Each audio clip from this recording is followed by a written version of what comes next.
Gracias. Hola, ¿me escuchan? Sí. Bueno, buenas noches, muchas gracias por la presentación y creo que coincidiendo con la política que ustedes planteaban recién, el hecho de que es un poco el objetivo en parte de esta charla, además de presentar en sociedad de alguna manera las nuevas estrategias terapéuticas que contamos, hacer un repaso de lo actual y hacer una mención de algunas cuestiones complementarias que son parte de la información en general.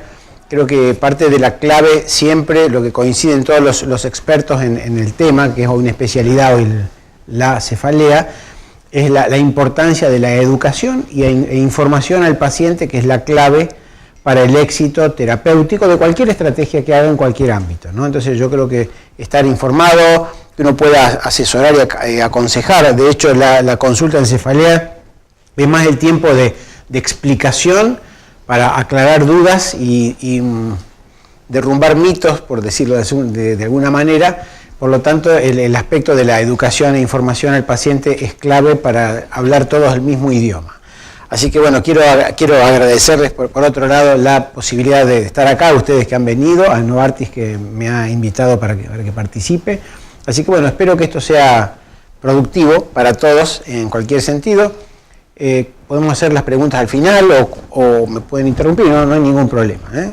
Así que bueno, vamos a hacer algunos aspectos muy generales y algunos muy particulares para comentar algunos aspectos innovadores. Bueno, yo no me extiendo en este tema que ustedes todos conocen, tienen literatura que les hemos podido facilitar para ver algunos aspectos más generales, simplemente como para presentar el problema, saber que la migraña es un desorden neurológico crónico, determinado genéticamente, y que tiene manifestaciones episódicas. Las personas que son migrañosas sufren episodios de migraña con variada frecuencia, que va desde formas esporádicas a formas crónicas. Las formas crónicas son aquellas que se dan más de 15 o 14 días al mes. Las formas episódicas o esporádicas son aquellas que tienen menos de ese número. Por supuesto que hay de mayor frecuencia y menor frecuencia, pero el problema es el mismo. La explicación es que uno nace con una determinación genética que tiene que ver con genes que codifican algunos receptores particulares del sistema nervioso que lo hacen a uno vulnerable, como a otras enfermedades lo hacen diabético, asmático, hipertenso, etcétera. Pero coincidimos en ese aspecto porque ustedes saben que con esto hay mucho mito que es del cuello, que es del hígado, etcétera, cosa que ya con tanta información, lo que hacíamos mención al principio, se ha ido cambiando y enfocando este tema, que hoy ya es claro que en la mayoría, casi en la totalidad, sobre todo en el ámbito de la salud, uno ya habla de migraña como un problema y no como una cuestión de estrés o como una cuestión de algunas otras cuestiones. Entonces, para introducir, la idea es hablar que es un problema que es muy frecuente, es un problema en la salud pública, es un problema muy costoso en la salud pública por todo lo que tiene atrás este problema. Las personas que sufren migrañas, sobre todo las que son migrañas frecuentes, que es un porcentaje importante.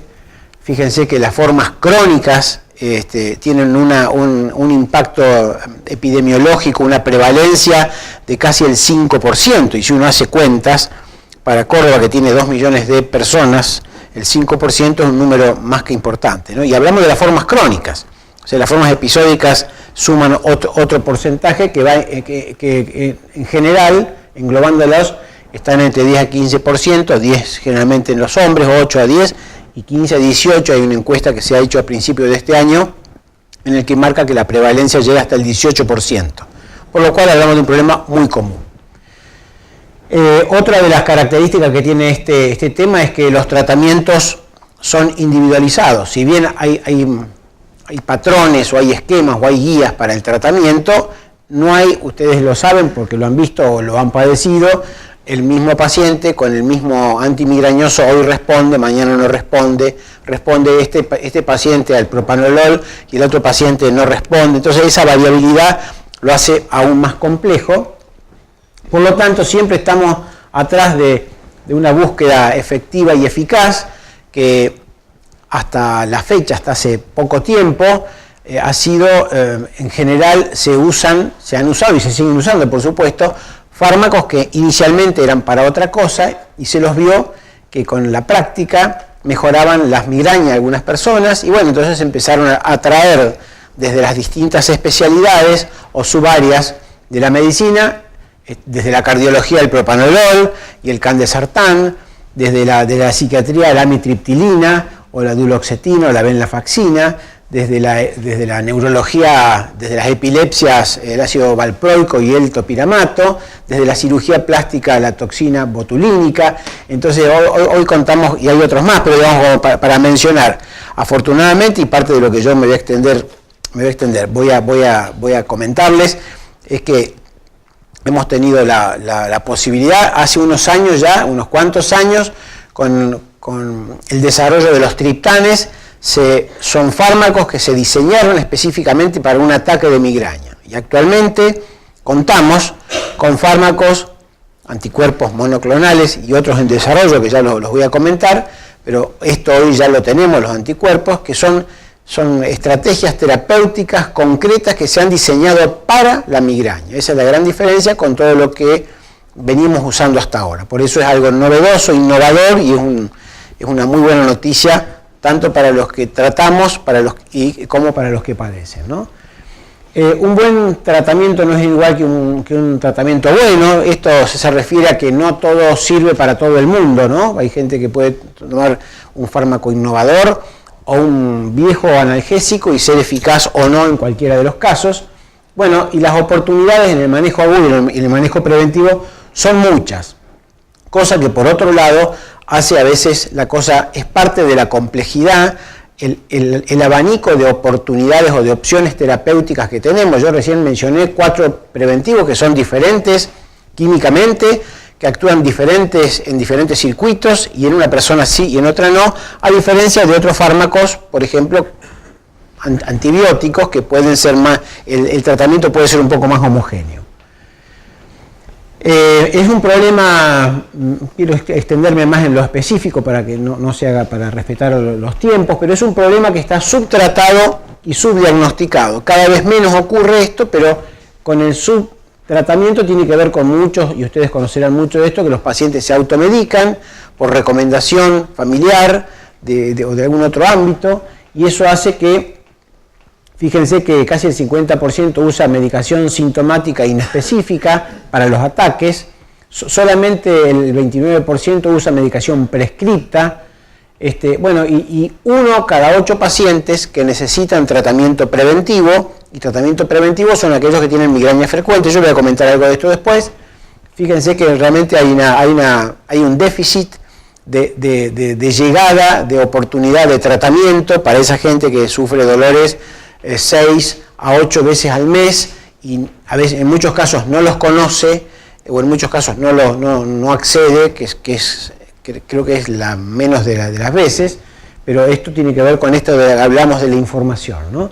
Y está subdiagnosticado porque a pesar de que hoy se sabe cómo se la caracteriza y criterios diagnósticos, bueno, se sigue. Como no hay un marcador biológico, no hay un estudio que diga migraña positiva o la resonancia diga migraña, se presta para la especulación, para la imaginación. Entonces uno dice que no es migraña, que es estrés. Bueno, hay una serie de cuestiones que podemos comentar algo después, pero eso hace que esté subdiagnosticado en muchos casos y eso hace que el paciente se ponga como pesimista porque no sabe lo que tiene o no encuentra respuesta, y eso lo hace. Esto es importante comentarlo, aunque muy rápidamente, porque es parte de lo complejo de esto, ¿no? Los pacientes, al no saber qué tienen, bueno, buscan respuestas en diversos lados, diversas subespecialidades, y eso lo lleva a un gasto, a perder tiempo y a sufrir dolor. Ustedes saben que la migraña está entre las 4 a 6 causas de años vividos con discapacidad en las mujeres, por ejemplo, ¿no? Entre la 4ª y 6ª de todas las enfermedades. Por lo tanto, no es una cuestión menor, es un estudio de la OMS del año 2016, esto que les digo. Y en el 2013 se hizo uno y estaba 5ª, así que no hay mucha diferencia. Esto es un pantallazo, yo no me voy a extender en esto, que hemos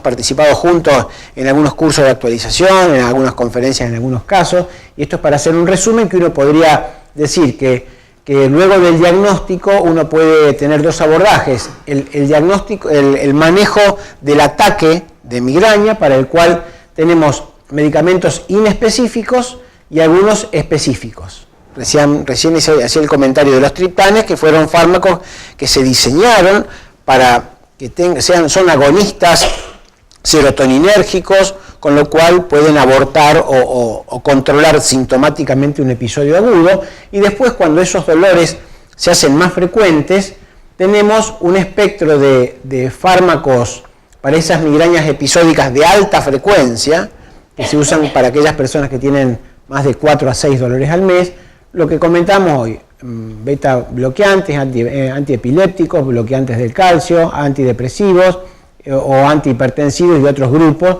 que se pueden usar, y la migraña crónica, que tiene una indicación sobre toxina botulínica, a pesar de que se usan estos fármacos también. Las terapias actuales, hacía mención yo de este espectro de fármacos que eran para otra cosa y que lo hemos traído para migraña, tiene que ver con que la ganancia terapéutica es pobre, y se refiere a que realmente el porcentaje de pacientes que tienen una mejoría sustancial es pobre, diría yo, ¿no? Son fármacos para otra indicación y otras prescripciones, lo que genera a veces confusión en parte del paciente. ¿Cómo me dio este medicamento si es para otra cosa, no? Hay pobre evidencia de cuando uno combina los preventivos, dar el topiramato con el propanolol para un paciente. No hay estudios hechos, uno lo hace en la práctica, es un poco un trabajo artesanal, pero no hay estudios hechos de muchas de las cosas que hacemos a diario por necesidad de alivio de ese paciente. La tolerabilidad es baja, ustedes saben que la falta, mejor dicho, los numerosos efectos adversos de los fármacos que he mencionado yo, que ustedes conocerán seguro, hace que los pacientes tengan pobre adherencia. Entonces los pacientes, entre el fármaco que les es prescrito, entre lo que pueden leer y entre los efectos adversos, que no son menores, hacen que el paciente esté apurado por dejarlo, o lo va dejando porque tiene miedo, porque no le da el resultado que esperaba rápidamente, o porque, bueno, aumenta de peso, está confuso, tiene sueño, hay un montón de efectos adversos que hacen que eso les afecte su funcionamiento. Esto determina que la adherencia sea baja. Fíjense que 30% sostiene el tratamiento preventivo. Esto en la práctica es usual. El paciente empieza con un fármaco y anda un poco mejor a los 20, 30 días, y a los 40 ya piensa en dejarlo, y eso no sería lo ideal. Bueno, pero tiene que ver con la variabilidad.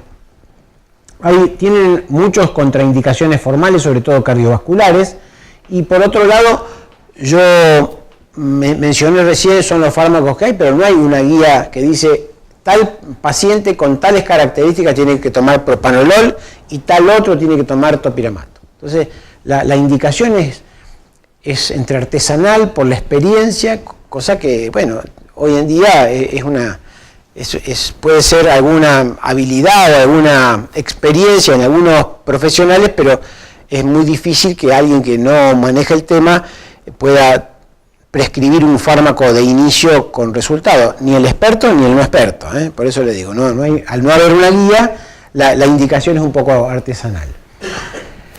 El tratamiento preventivo para la migraña tiene algunas metas, que es bajar la frecuencia, mejorar la capacidad de respuesta, evitando que los pacientes necesiten más analgésicos, que ustedes saben que el consumo frecuente de analgésicos lo lleva a la cefalea de rebote y por sobreuso de medicación. De alguna manera, al reducir el número de dolores, vamos a tratar de prevenir que se haga crónica, mejorar su capacidad funcional, reducir la discapacidad que genera y, por supuesto, que reducir los costos de atención médica, porque los pacientes que no están bien tratados, en una crisis llaman a la ambulancia, van a la guardia, se pone el medicamento, se hace una nueva resonancia.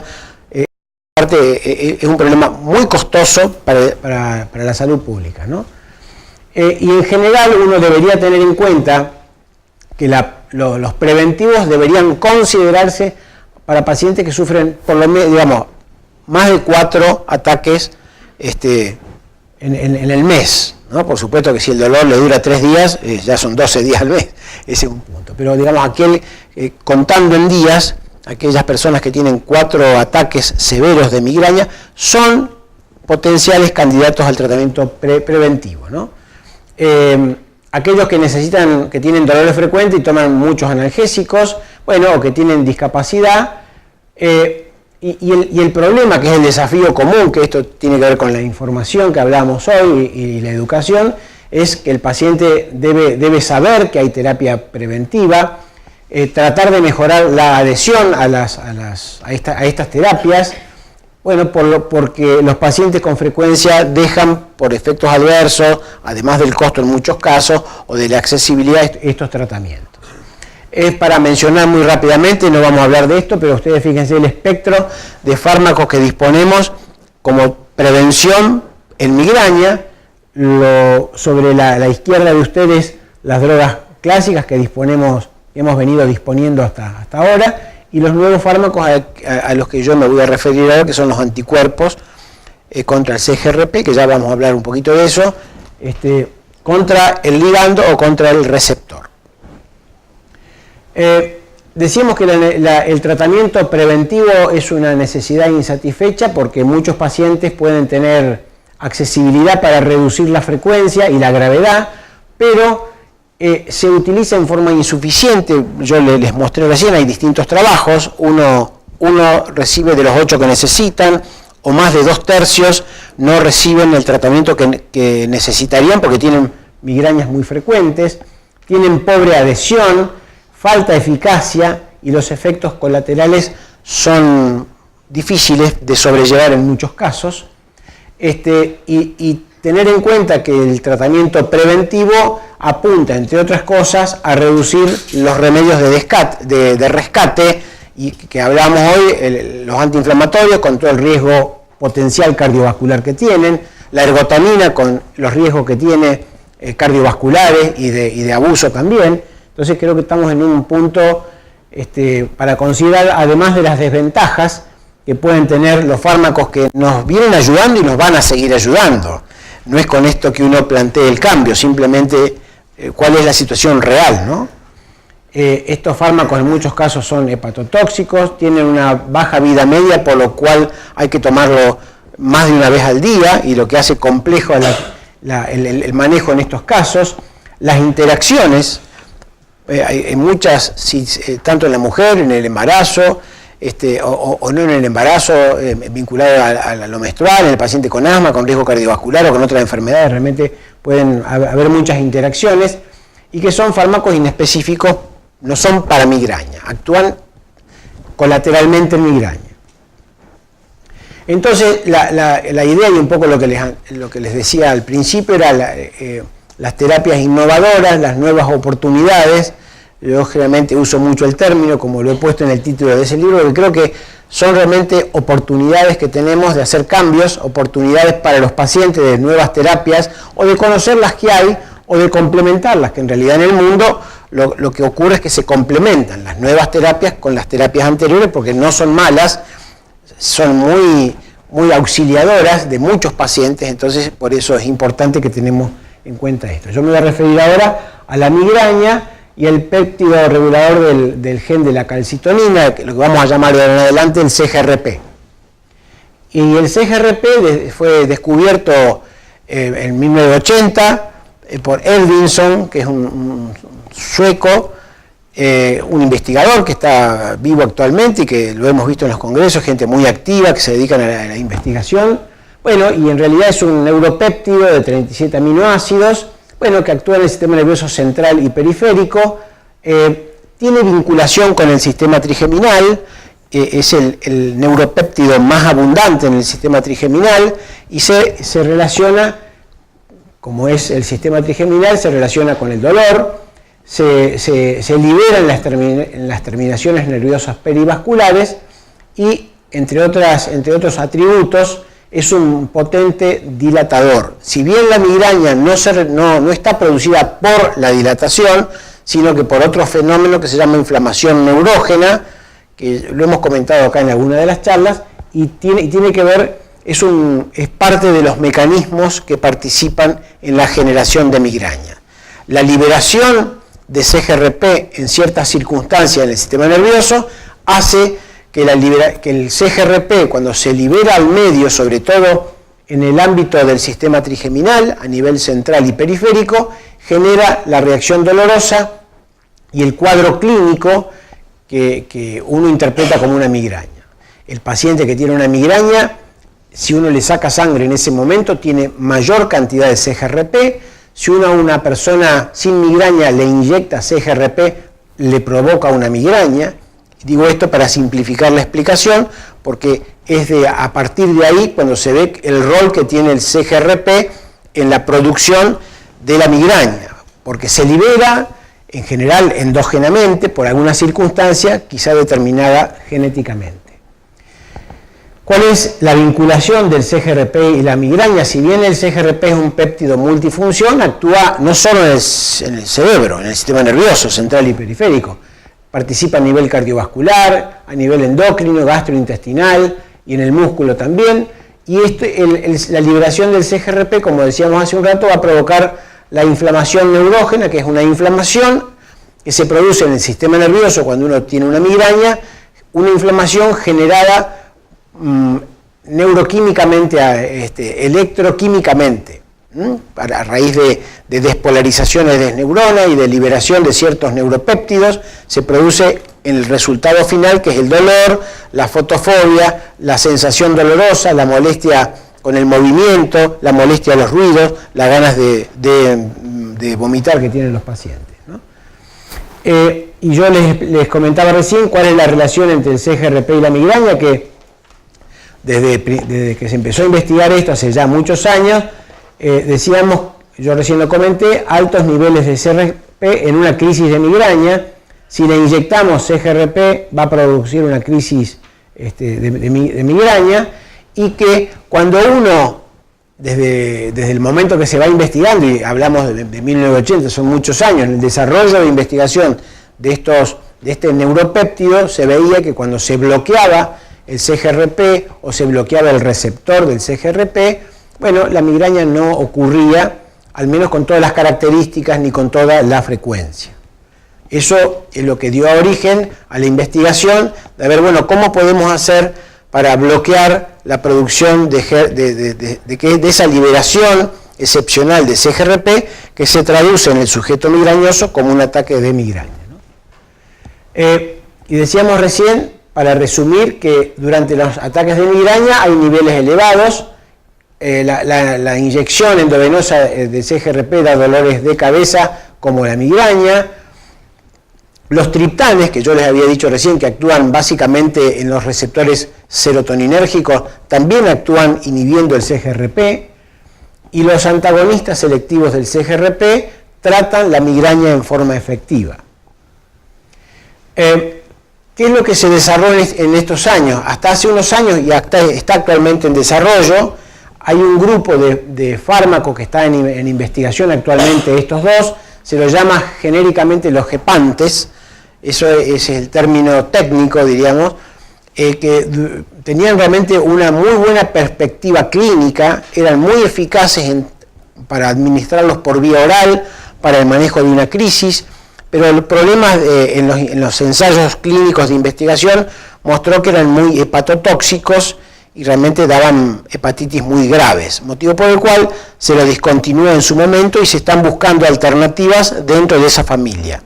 Pero por otro lado, lo que se desarrolló en los últimos 20 años son los anticuerpos monoclonales, que son 4, yo me voy a referir al Erenumab, que es el que disponemos en este momento, pero son 4 los fármacos que actúan bloqueando, en el caso del Erenumab, el receptor del CGRP, y en el caso de los otros 3 van a actuar uniéndose el anticuerpo al ligando, que es el CGRP.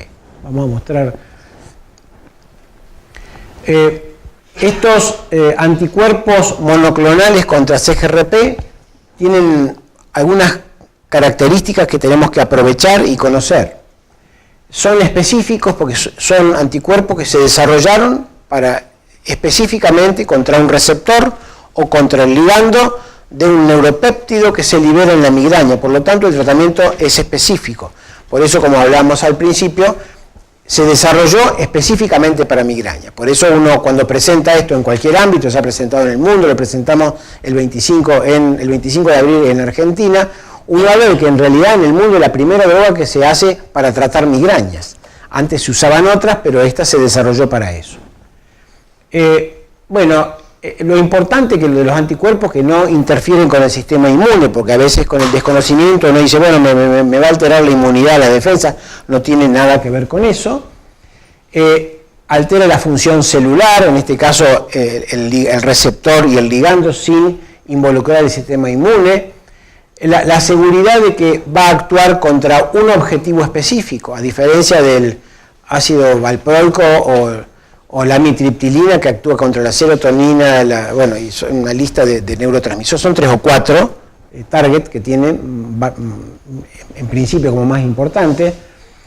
Tienen prácticamente nula interacción con otros fármacos, tienen una vida media larga, una mínima distribución en el sistema nervioso, y esto lo aclaro porque uno inmediatamente dice, bueno, pero si la migraña es una cuestión del cerebro y esto no entra al cerebro, pero el lugar donde actúa es a nivel periférico, es el ganglio del nervio trigémino que está por afuera del cerebro, y es ahí donde se traduce y se genera, y es lo que se llama tráfico de señales que van al cerebro o que del cerebro vuelven para generar la inflamación, que es donde se va a bloquear en gran parte para que no se produzca el fenómeno de migraña. El metabolismo es biológico, por lo tanto no da hepatitis, no da problemas renales. El metabolismo, yo voy a comentar algo después, pero se metaboliza entre otras partes, entre otros aspectos, contra sistemas específicos o parte del sistema retículo endotelial. Una ventaja más, porque no da hepatitis ni hay problemas renales con esto, ¿no? Son de administración sencilla, subcutáneo, predominantemente lo que disponemos ahora, o endovenoso también, y no tiene interacciones con todos los otros fármacos que usa un migrañoso. Por lo tanto, creo que tiene muchas ventajas. Si bien, para tener en cuenta, y no con esto uno debe decir lo que la literatura dice, y no es la panacea que cura la migraña. La migraña, como adelantamos, es un disturbio genético que tiene una química muy compleja, pero uno de los actores de la migraña es el CGRP, y contra esto específicamente van los anticuerpos monoclonales. Y esto es un poco para mostrar la diferencia entre lo que se denominan en general moléculas pequeñas, que son los fármacos que usamos, que muchos entran al sistema nervioso, con las macromoléculas, digamos, o anticuerpos monoclonales que no entran al sistema nervioso, en el cual, fíjense que tienen un objetivo específico, la eliminación es biológica, se administran en forma parenteral, no entran al cerebro, por lo tanto no tienen efectos en el sistema nervioso central, tienen una vida media larga, lo que le permite poner una vez al mes, una vida media de 4 semanas aproximadamente, lo cual permite que el paciente con una sola aplicación tenga el efecto durante 30 días, que no es poco a la hora de pensar que el paciente tiene que tomar 1 o 2 pastillas al día, todos los días, ¿no? Bueno, que se contrapone con las moléculas pequeñas, algo de lo que ya estuve comentando, que tienen una vida media corta, 6 horas u 8 horas, lo cual hace que tome algunas veces al día, no tiene inmunogenicidad, si bien esto, la inmunogenicidad es potencial, pero no es importante. Eso han demostrado todos los trabajos científicos. Simplemente para hacer un resumen, estos son los 4 que comentaba con el laboratorio internacional que lo desarrolla. Nosotros contamos hoy ya con el Erenumab de Novartis, en el cual se pone en inyección subcutánea mensualmente. Son anticuerpos humanizados, ese es el término técnico, creo Daniela, lo dije bien, gracias. Actúa contra el receptor, los otros actúan contra la molécula del CGRP, y la vida media de 21 días hace que en la práctica clínica se aplique una vez al mes. ¿Cómo funcionan? Decíamos recién que tienen mecanismos directos e indirectos. Les decía yo recién, si esta es la molécula de CGRP, los anticuerpos pueden unirse al CGRP para que no entre en el receptor, o como en el caso del erenumab, el anticuerpo se une al receptor y no deja que el CGRP se una al receptor. Son los dos mecanismos. Este slide es muy sencillo, me gustó mostrarlo porque uno ve rápidamente dónde estamos actuando. Y decía recién que el metabolismo puede ser a través del sistema retículo endotelial, en los fagocitos, o si no, la eliminación que se llama mediada por target o por objetivo, en el cual, bueno, se elimina el complejo del anticuerpo con el ligando. De cualquier manera, a los fines generales, es importante saber que no tiene metabolismo hepático y que no tiene eliminación renal, cosa que no es poco.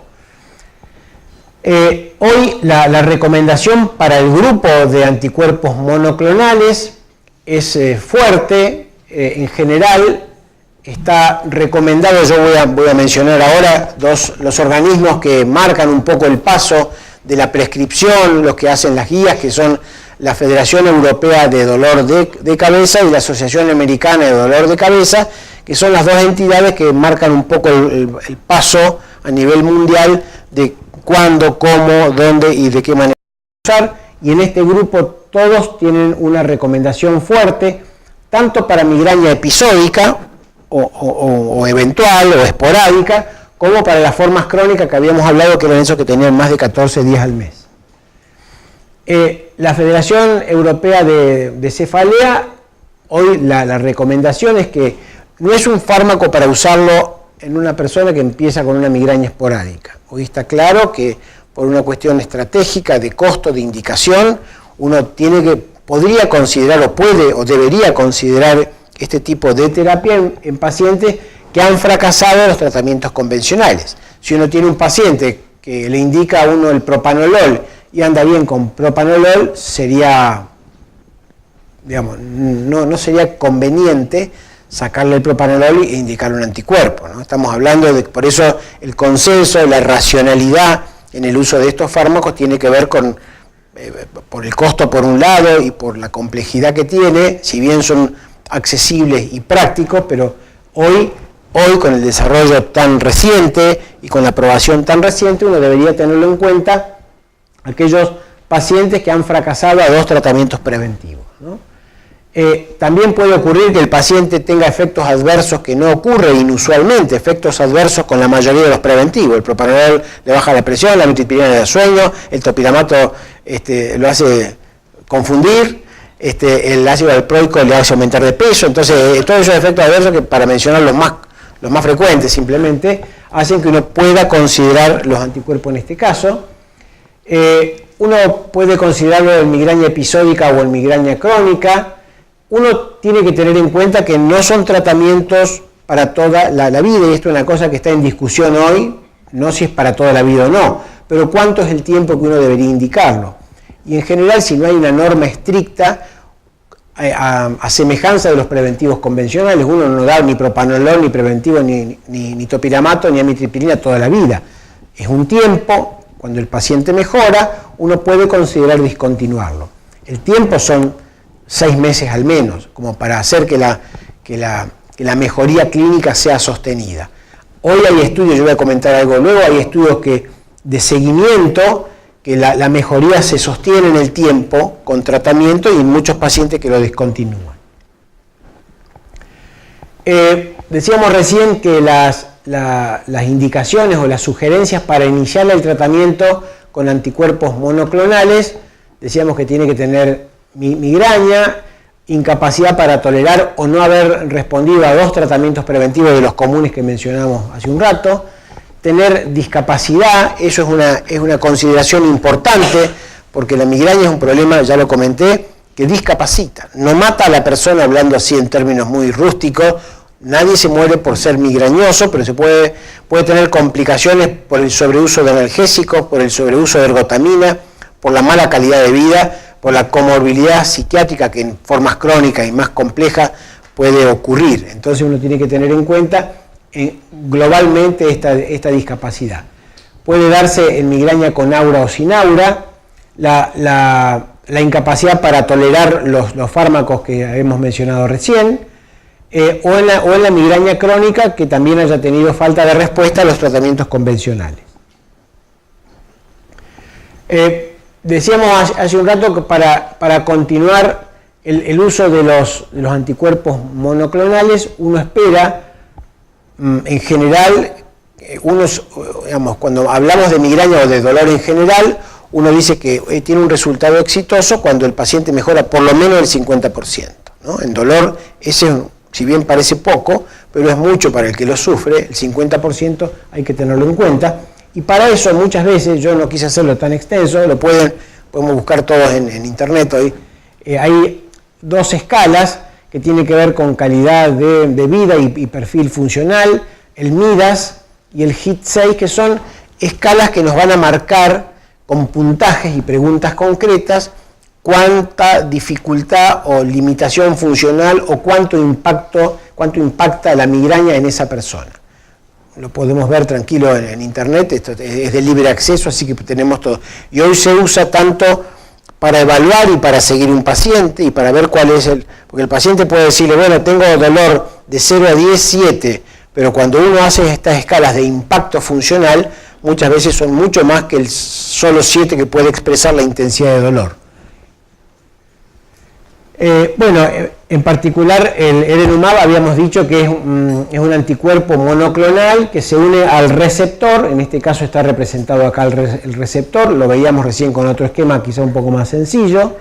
El nervio trigémino libera el CGRP y el receptor y el anticuerpo al unirse con el receptor hace que esta unión no se produzca, por lo tanto no se va a producir la respuesta que en este caso se va a expresar clínicamente como un dolor migrañoso, dolor de cabeza, pulsátil, con molestia a la luz, con sensibilidad al tacto, al movimiento, con molestia de los ruidos.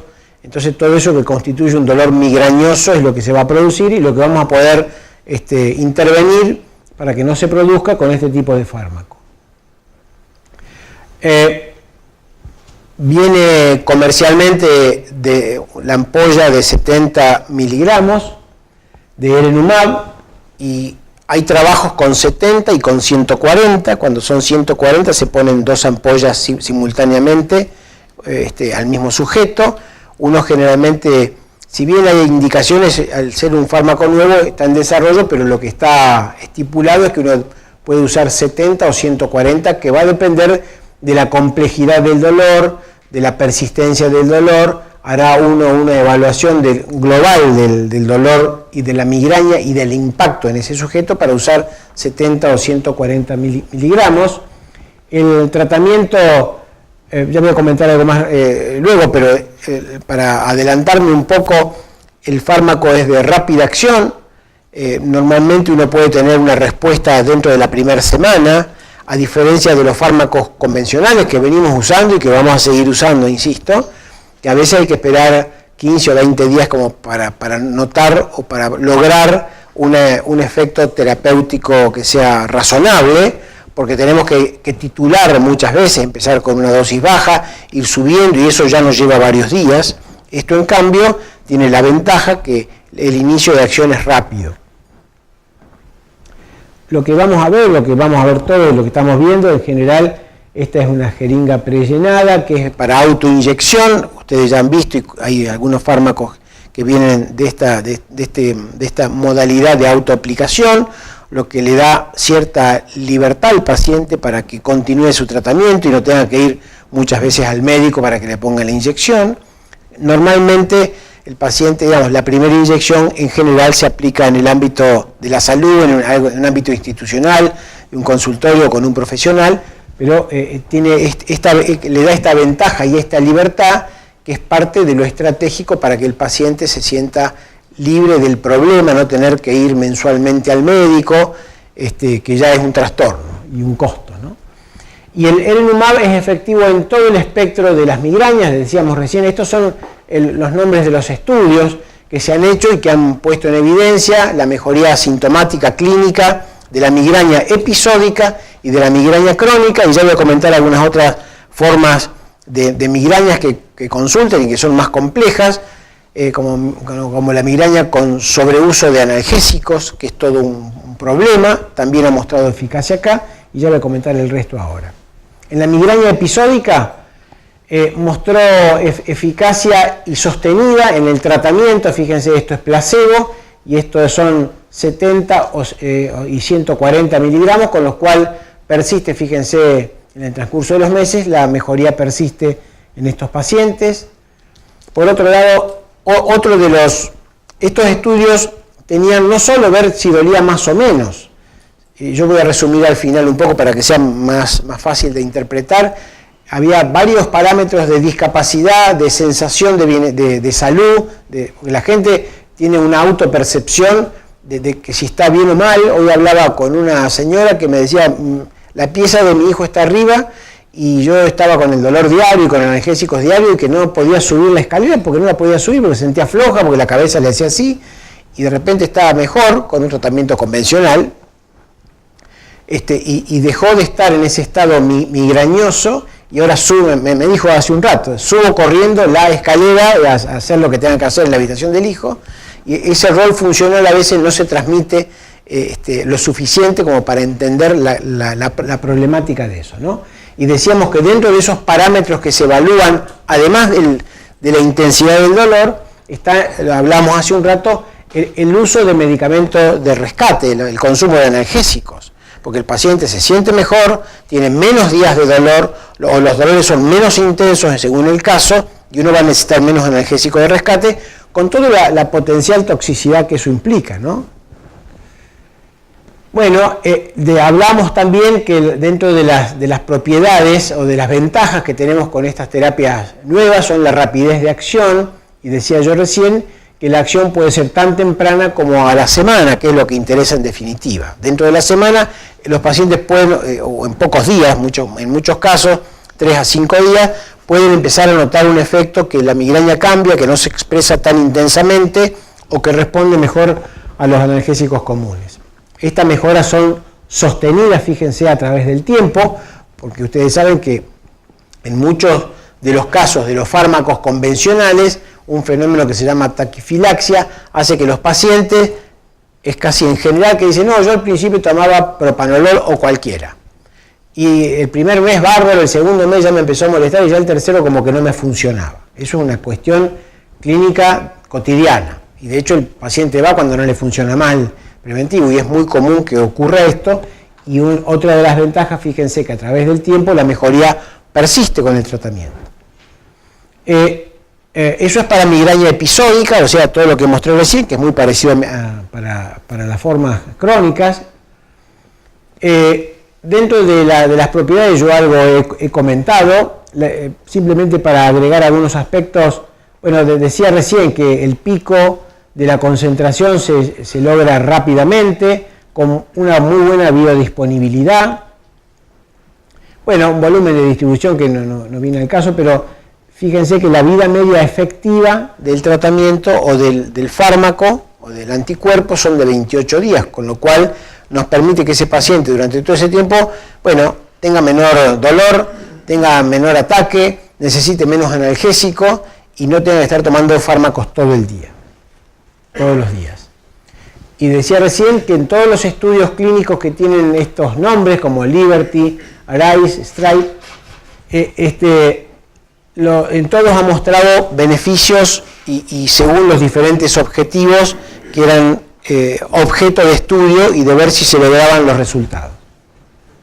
En migraña crónica también, decíamos que la migraña crónica de aquel paciente que tiene 14 o más días al mes de dolor, también los resultados son los mismos. Esto es el cambio en la cantidad de días de dolor por mes que tienen estos pacientes. Se reducen significativamente cuando se comparan, bueno, ambas dosis del erenumab versus placebo. El MIDAS, yo le decía recién, que es otro de los parámetros que se toman para ver cuánto mejoran esos pacientes. El MIDAS cuenta cuántos días el paciente tuvo ausentismo o se desenvolvió con limitación funcional, o faltó a clase o al trabajo o no hizo las cosas de la manera que lo debería hacer. Está en español, lo podemos ver para eventualmente curiosear cuáles son esos parámetros. Mostró también resultados de reducción del impacto que tienen la migraña crónica en estos pacientes. El HIT, que es test de impacto de la cefalea, que son 6 preguntas, que tienen un puntaje también, es una manera objetiva porque no alcanza con decir, sí, estoy mejor del dolor. Uno tiene que tener otros parámetros para realmente evaluar la eficacia y los resultados favorables de un fármaco cuando trata un problema tan complejo como es el dolor recurrente o crónico. En muchos casos, después, cuando se hicieron los estudios de investigación, fuera del protocolo formal, muchos pacientes siguieron con el tratamiento y esa eficacia fue muy sostenida al cabo de varias semanas, y actualmente hay reportes de pacientes que están hace 2, 3 años con el fármaco con buen resultado. Hay un subgrupo de pacientes que se llamarían difíciles de tratar, o refractarios, o resistentes. Son diferentes nombres que se le pueden poner a aquel paciente que realmente tiene una complejidad, falta de respuesta. En estos pacientes también fue ensayado, y en estos pacientes mostraron también buenos resultados. En estos pacientes que tienen, a pesar de la mejoría clínica, siguen teniendo algunas migrañas esporádicas, o tienen una necesidad de tratamiento insatisfecha, y pueden tener migrañas de alta frecuencia. Algo muy importante que tiene que ver con la indicación actual es que se considera que el paciente hay pacientes que no han fracasado a 2, que han fracasado a 3 o 4 o a la combinación de fármacos, y en esos casos, que son los pacientes que podríamos decir difíciles o complejos, también han mostrado resultados muy favorables en el tratamiento con este mecanismo de acción, que es diferente a todo lo otro que hemos comentado recién, que son los fármacos preventivos convencionales de uso oral. También mostrando estos resultados, por eso decíamos al principio que ha mostrado resultados favorables y positivos para todos los objetivos y para todas las modalidades de estudio con todas sus formas que se ha hecho, migraña episódica, migraña crónica, migrañas que no han respondido a fármacos. Por eso hablamos hoy que no son en este momento indicaciones como primera línea a un paciente que tiene migrañas esporádicas, ¿no? También es muy importante este aspecto porque esto es un problema en el área de la especialidad, de la subespecialidad de neurología de cefalea de migraña. En los pacientes que abusan de analgésicos es todo un problema a nivel mundial, porque eso genera un complejo que tiene que ver con el dolor de rebote que comentamos al principio. Toma más analgésico le va a dar más dolor, pero si no lo toma le duele mucho, y si lo suspende hace una abstinencia por el fármaco. En esto también es un buen auxilio porque nos facilita que el paciente empiece con una terapia directamente específica, a diferencia de lo que ocurre hoy.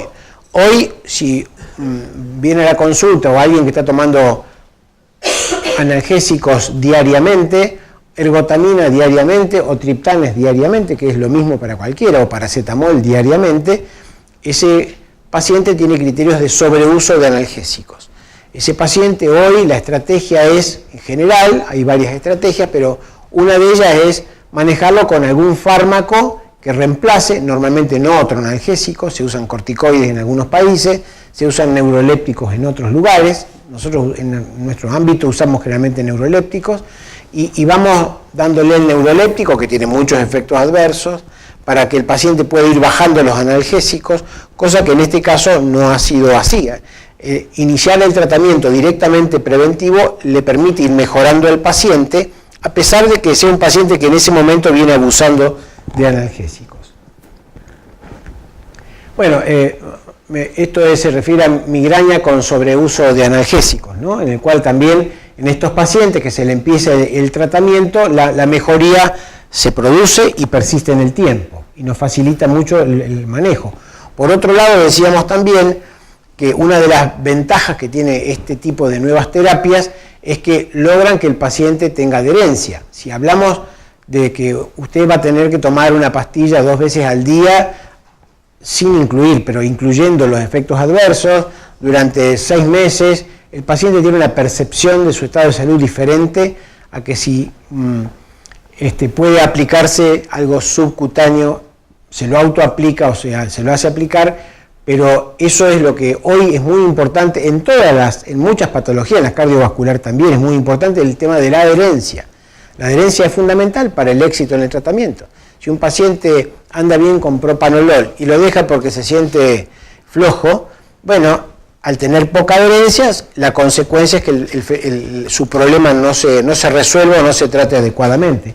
Y en eso también es una de las fortalezas que tiene, además de los limitados efectos adversos, además de la seguridad, además de la falta de interacción con los fármacos comunes, además de que no se metabolizan ni en hígado ni en riñón, otra de las ventajas de esto es que logra adherencia, que el paciente lo puede usar recurrentemente y no tiene la desventaja de efectos adversos como contra. Respecto a los efectos adversos, en realidad en los estudios nosotros hemos tenido la posibilidad de usar como parte de los estudios clínicos que se han hecho en nuestro medio, en Argentina en realidad, y realmente los efectos adversos son casi nulos. La mayoría tiene que ver con alguna molestia del pinchazo subcutáneo. Fuera de eso, no dan sueño, no dan gastritis, no dan trastornos digestivos. Esto desde la experiencia clínica se los cuento, que está en la literatura claramente demostrado, ¿no? No es una impresión nuestra. Está en todos los estudios, en todo el mundo donde se han hecho esos ensayos clínicos, los efectos adversos realmente han sido prácticamente nulos, cosa que le da mayor adherencia, además de la eficacia. Los efectos sobre el sistema nervioso central, yo comentaba hace un rato que no entran al cerebro, digamos, motivo por el cual no van a tener efecto, no van a actuar sobre el CGRP del cerebro intracerebral y poder dar algún efecto secundario, motivo por el cual no dan somnolencia, no dan mareo, no dan inestabilidad, no dan trastorno del ánimo, por lo tanto son muy seguros desde ese punto de vista. Para resumir de alguna manera, el erenumab es efectivo en pacientes con fracasos previos que han tenido 1 o 2 formalmente preventivos convencionales y no funcionó, sería una indicación de este fármaco, con lo cual al disminuir la frecuencia de migrañas, estos pacientes tienen menor riesgo de ser crónicos, para lo cual si les duele menos, no son crónicos, les duele esporádicamente, es menos probable que sobreusen analgésicos también. Además, según los estudios y la aprobación actual en Argentina es para migraña crónica y migraña episódica. Por otro lado, el efecto terapéutico es rápido, lo que nos da un margen de mayor confiabilidad para el paciente, porque alguien que le duele hoy, que le viene doliendo hace 15 días, decirle, bueno, tiene que esperar 3 semanas a ver cómo va, es una cuestión compleja que uno por ahí hoy lo logra, pero teniendo los recursos hay que saber que se dispone de eso. Es eficaz para pacientes complejos que sobreusan analgésicos o que no responden a otras terapias más complejas. Entonces fíjense que esto es un resumen de los resultados de los estudios que está presentado de otra manera. Hay una reducción importante de los dolores en el seguimiento sobre todo. Hay un grupo especial que se lo llama superrespondedores, que existen en los otros fármacos también, pero que en esto se ha notado porque se ha estudiado recientemente, que es un porcentaje más reducido, 16%, que quedan completamente libres de dolor, o sea que no tienen más migraña mientras están en el tratamiento. Por supuesto porque están bloqueando un mecanismo específico que quizá coincida con el disturbio neuroquímico de ese paciente. La migraña crónica tiene una reducción importante del 100%, el 4,3% para el 5% de la población. Bueno, la eficacia por otro lado es durable. Hay una reducción, bueno, 65% en el mes 15, son números, de alguna manera, no me interesa confundir ni uno se va a acordar de esto, pero en la literatura todo lo descrito tiene que ver con los importantes porcentajes de reducción en el tiempo de más del 50% del dolor.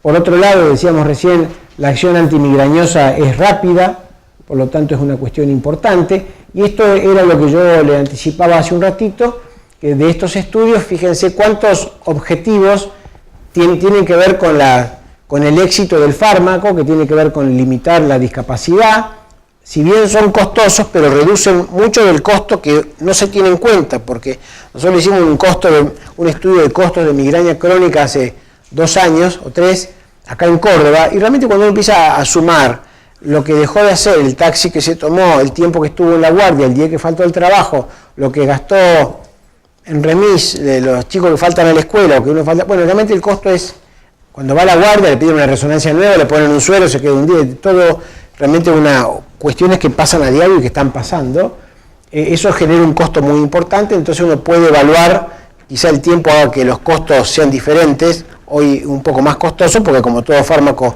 de nuevo diseño es costoso, sirve para el dolor episódico y el dolor crónico, mejora los días intercríticos, y esto es que mejora los días hace que uno tenga menos dolor entre un ataque y otro ataque. Muchos pacientes tienen un ataque acá y otro ataque acá, y en el medio tienen molestia, dolorcito, dolor a la tarde, que toman algún analgésico. Esos dolores intercríticos se reducen, baja el consumo de medicamentos analgésicos. Bueno, por supuesto que va a mejorar la vida diaria, el rendimiento productivo, es un preventivo claro de migraña, es seguro porque los efectos adversos son muy limitados, hay buena tolerancia, mejora los síntomas asociados, que yo no quise entrar en detalle para no extenderme mucho, pero porque lo comentaba acá, no solo el dolor es el que molesta, en muchos casos la náusea, la gana de vomitar o el vómito molesta tanto como el dolor o la molestia de los ruidos que le hablen, ¿no? Y todos esos síntomas asociados son sustancialmente mejorados porque así ha sido estudiado.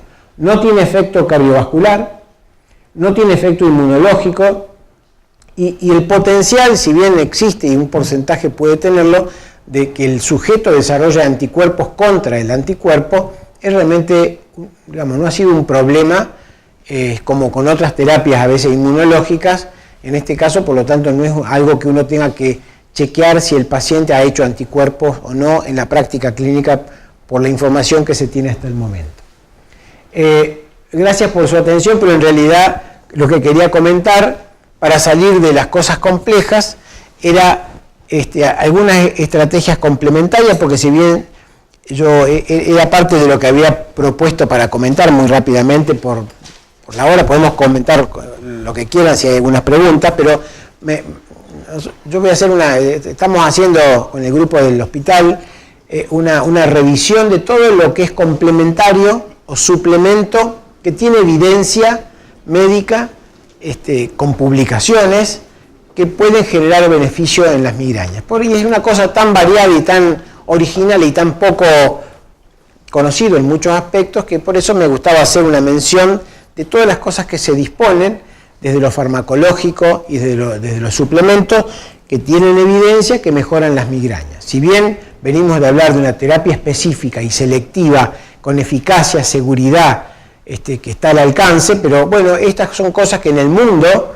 se comercializan en las farmacias, que hay preparados comerciales en Estados Unidos con combinaciones de esto que yo voy a comentar acá, con algunos por supuesto, como no todos, y yo quería hacer el comentario que la vitamina B2 o la riboflavina tiene evidencia B, que es la misma que tiene la amitriptilina,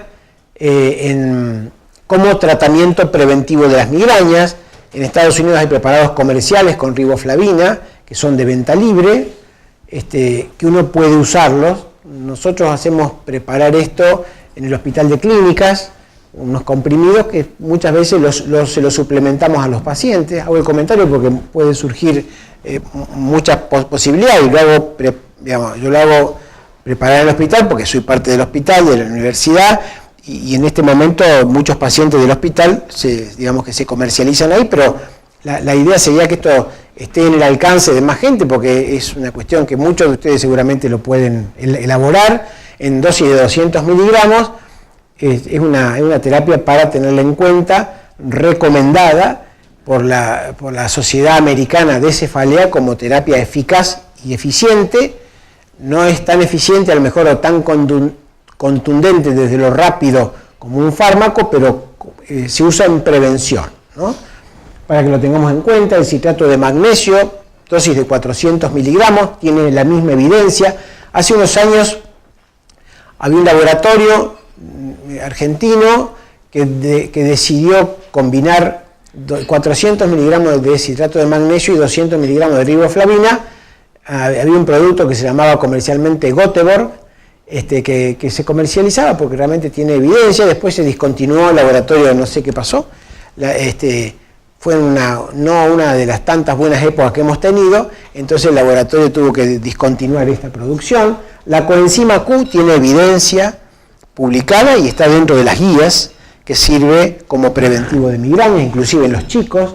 La melatonina tiene una eficacia en el tratamiento preventivo equivalente a la amitriptilina. Un estudio hecho en Brasil lo muestra. El ácido tióptico.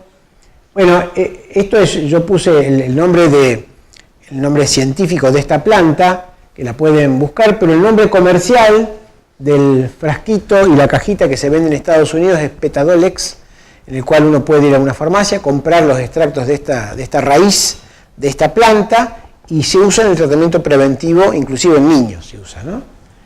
Hay trabajos publicados con vitamina D, con vitamina B3, los cannabinoides, que seguramente uno siempre pregunta y tiene curiosidad. En realidad no hay nada que muestre al día de la fecha que tenga evidencia científica que diga que esto puede actuar en migraña, como en muchas otras cosas. Ustedes saben que hoy hay mucha controversia al respecto, pero de esta revisión que hemos hecho surge que, bueno, que es una posibilidad, porque en algunos pacientes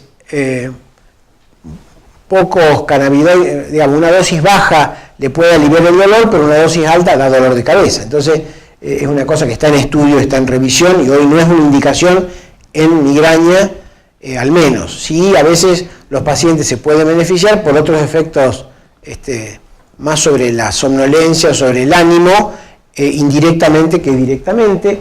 Las dietas bajas en grasas también tienen evidencia demostrada, así como la dieta cetogénica, la dieta de Atkins, que se llamaba en algún momento. Se usa en epilepsia, en chicos con epilepsia, no sé si habrán escuchado eso, y se usa en migrañas porque tiene la propiedad de que actúa químicamente en el sistema nervioso y disminuye la cantidad de glutamato. El glutamato es un neurotransmisor excitatorio, da beneficio en epilepsia y da beneficio en migraña, porque el glutamato es un neurotransmisor que se libera en migraña también. El suplemento de omega 3, los probióticos, hay una publicación de hace 3 meses en una de las revistas más importantes de cefalea, que la incorporación de probióticos, y da la lista que yo no me quise extender, al mejorar la absorción de neurotoxinas a nivel intestinal, hace que, bueno, que uno tenga más tendencia o menos tendencia a sufrir un desorden neurológico. Hay publicaciones en depresión y ansiedad.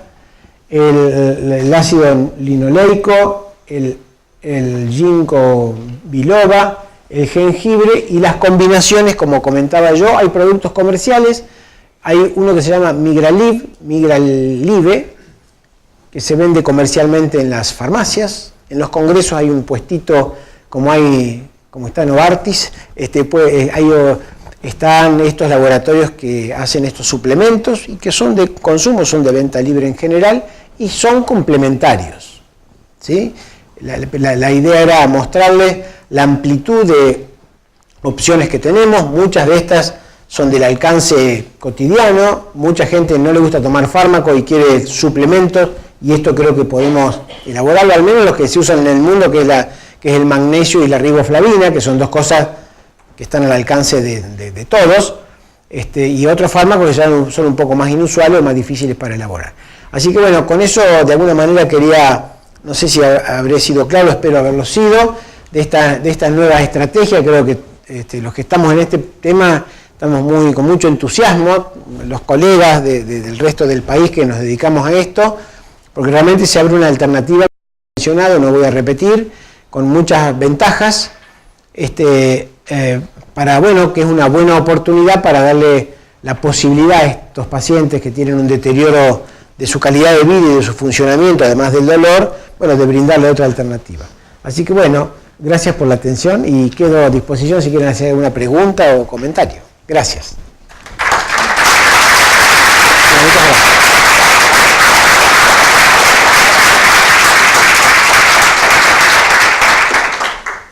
Muchísimas gracias, Federico, muy claro como siempre. Y ahora escuchamos las consultas que ustedes quieran. Aprovechen lo que está acá, pregunten. Si puedo responder yo. Lo que ustedes quieran, alguna experiencia que han tenido con algún paciente migrañoso que quieren compartir, o alguna duda tal vez que les haya quedado. ¿Hay de embarazo? ¿Puede usar? No. No. En este momento no, digamos, en general, bueno, viene bien su comentario porque esos 3 fascículos lo hemos escrito justamente a raíz de los problemas que uno percibe y lo ve en la práctica diaria. Mujer migrañosa embarazada se la tiene que aguantar hasta que tenga el bebé. Cosa que es una barbaridad. Una barbaridad. Es una cuestión como para revisarla y para discutirla. Porque usted, digamos, no hay ningún fármaco que esté aprobado, ni ninguno que vaya a estar aprobado para una mujer embarazada. Es una cuestión lógica. Nunca se va a hacer ensayos clínicos en embarazada.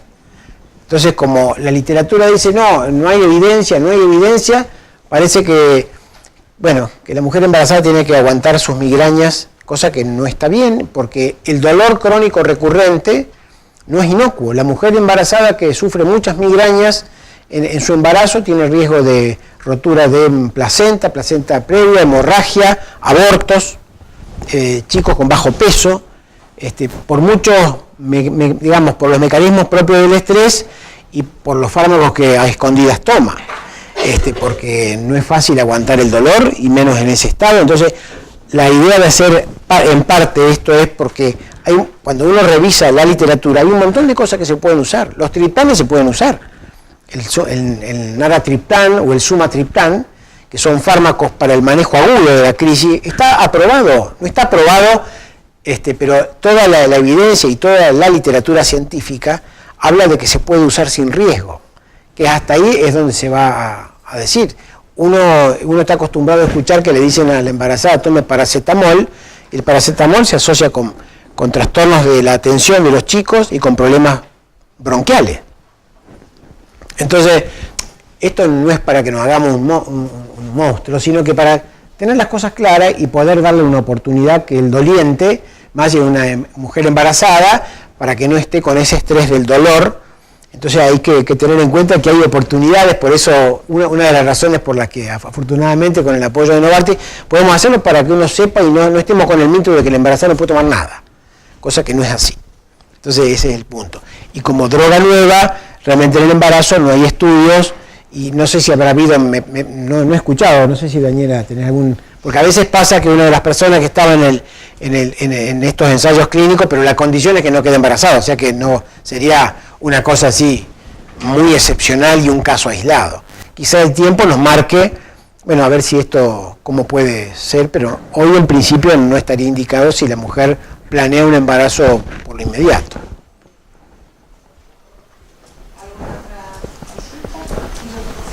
Doctor, a una paciente, por ejemplo, le han indicado la carbamazepina, porque ya la cefalea no responde.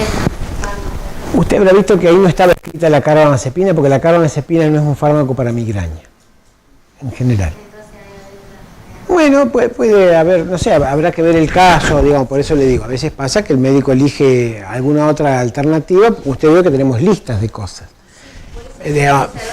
Formalmente yo puse la lista de los preventivos y la carbamazepina no está. Pero bueno, se ha usado, años atrás se ha usado, pero bueno, hoy las cosas van y vienen. Uno en esto, por lo menos uno que ya tiene unos cuantos años de gimnasia con esto, uno no puede ser absolutamente estricto, tiene que ser un poco amplio, pero dentro de un margen hay fármacos que se sabe que no hacen, que no se deberían usar porque no funcionan. Por esa razón, no es porque sea malo, sino que a veces para eso no da resultado. Así como para la migraña con aura, que bien característica, el mejor fármaco es la lamotrigina, que no se usa para migrañas comunes, por ejemplo. ¿Sí? Y no está la lamotrigina tampoco en la lista esa. Pues son cosas que como yo le decía, que es parte de la complejidad del problema. No hay una guía para todos, ni una guía para este paciente ni para el otro. Entonces, dentro de un margen uno se tiene que manejar para ver cómo puede generar la mejor respuesta del paciente. ¿Este nuevo fármaco está cubierto por las obras sociales? Linda pregunta que me hace. No, está bien, bueno, es un fármaco que ni siquiera está hoy disponible, es un fármaco que ya está aprobado por ANMAT, está todo en orden, ya se ha presentado en sociedad el 25 de abril, como le comentaba hace un ratito, pero hoy no está al alcance, quizás pasó como, lo usamos siempre como parámetro de comparación el Botox. El Botox cuando salió ni siquiera lo autorizaban las obras sociales. Y es una terapia en el mundo y hoy es indiscutible, pero tuvieron que pasar unos años para que se desenrosque la cuestión administrativa. Espero que con esto no ocurra porque realmente es otra terapia mucho más accesible, tiene otro enfoque, tiene otras oportunidades, ha mostrado eficacia en muchos otros aspectos, pero bueno, es una cuestión que nos excede a todos los que estamos acá, creo, en general. Pero bueno, es una cosa que esperamos que se está trabajando en esto desde el laboratorio, desde las instituciones de salud, de las obras sociales, para que esto se llegue a la gente que lo necesita.